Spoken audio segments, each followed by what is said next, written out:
Lately, I've been watching content in the popular media spaces that touch on African history, people, and culture.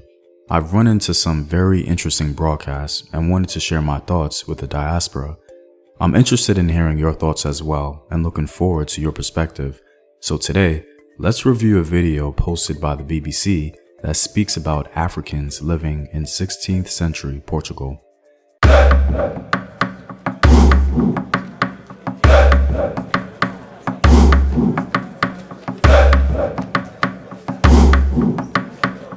By supporting this channel on Patreon, you're helping in the creation of these videos and contributing to this content. On Patreon, you can find more in-depth courses on African history.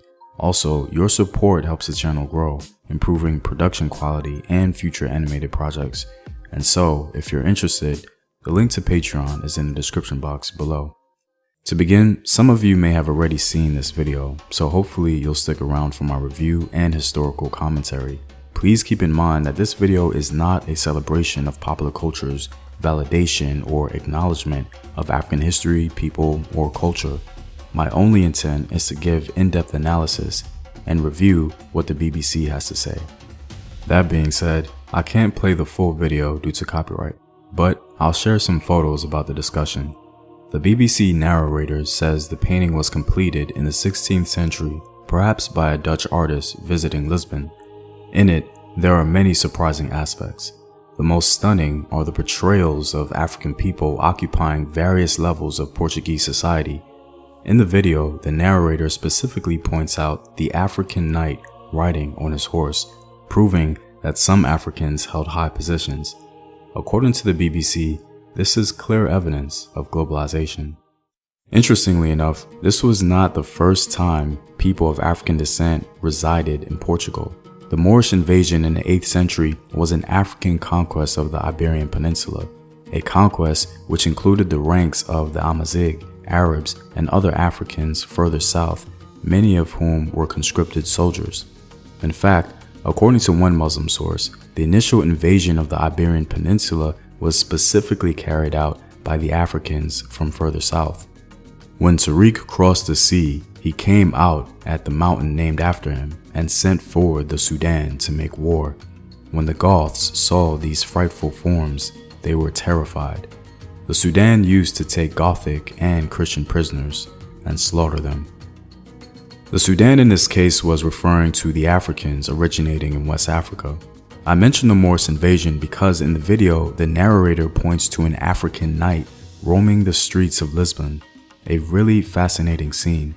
Presumably, this would not have been unfamiliar or bizarre to the Portuguese, not because there may have been a good number of them in Portugal in the 16th century, but because there was an extensive history of African soldiers present in that region, the only difference being religious affiliation. Overall, I think the BBC did a good job capturing the distinctions between Africans in 16th century Lisbon. They showed workers, enslaved people, and the very elite. Africans occupying most levels of the European social strata, as they say. I think the most striking thing about this scene is not that Africans existed in Portugal, but the sheer number of them. I don't think we can speak confidently or conclusively about the ratio as mentioned in the video, but from this painting, the artist clearly saw many Africans, enough for him not to ignore. The question then becomes, why were there so many Africans in 16th century Lisbon according to this beautifully illustrated painting? Well, there's no way to tell from the painting where in Africa these people originated, but doing some historical analysis can point us in the right direction. My best guess is that many of these Africans were actually from Central Africa. To account for the significant number of Africans living in Lisbon during this time, we may have to go back well before 1575, in which this painting was made. In 1505, a man named Mvemba Nzinga came to the Congo throne as the Mwene Congo, or King of Congo. Even though his father was cautious with Portuguese relations, Mvemba fully embraced them upon his ascension. He struggles for the throne with his brother and only won the day because of assistance from the Portuguese. This set the tone for the future of the Congo Empire. Mvemba Nzinga fully embraced Christianity, changed his name to a Portuguese one, Afonso, and began the process of making Congo a baby Portugal, if you will. He cultivated a trading partnership with the Portuguese and welcomed visiting clergymen and scholars who educated the members of Afonso's royal court. Afonso set out to modernize his country by establishing elite schools, remodeling Mbanza, the capital city, and teaching his subjects to use Western European weaponry. In exchange for the gifts from the Portuguese, Afonso sent them goods, including captives. So as we can see, before 1575, the year the painting was made, the Congo Empire was already sending captives from neighboring kingdoms and villages to Portugal. King Mvemba was not only sending captives, but even the very elite from the Congo Empire to be educated in the ways of religion and European culture. He established the Roman Catholic Church in Congo, provided for its funding, and moreover, studied the religion carefully himself and along with his own advisors and those from Portugal. He sent numerous children to Portugal and Europe to study, including his son, Henrique Canu Mvemba, who was made a bishop in 1518 and returned to Congo in 1521.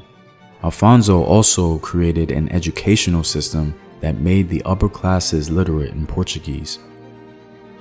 So from these sources, we have clear evidence, before the painting, that the Congo Empire was sending enslaved people and even the elite to Portugal for various roles.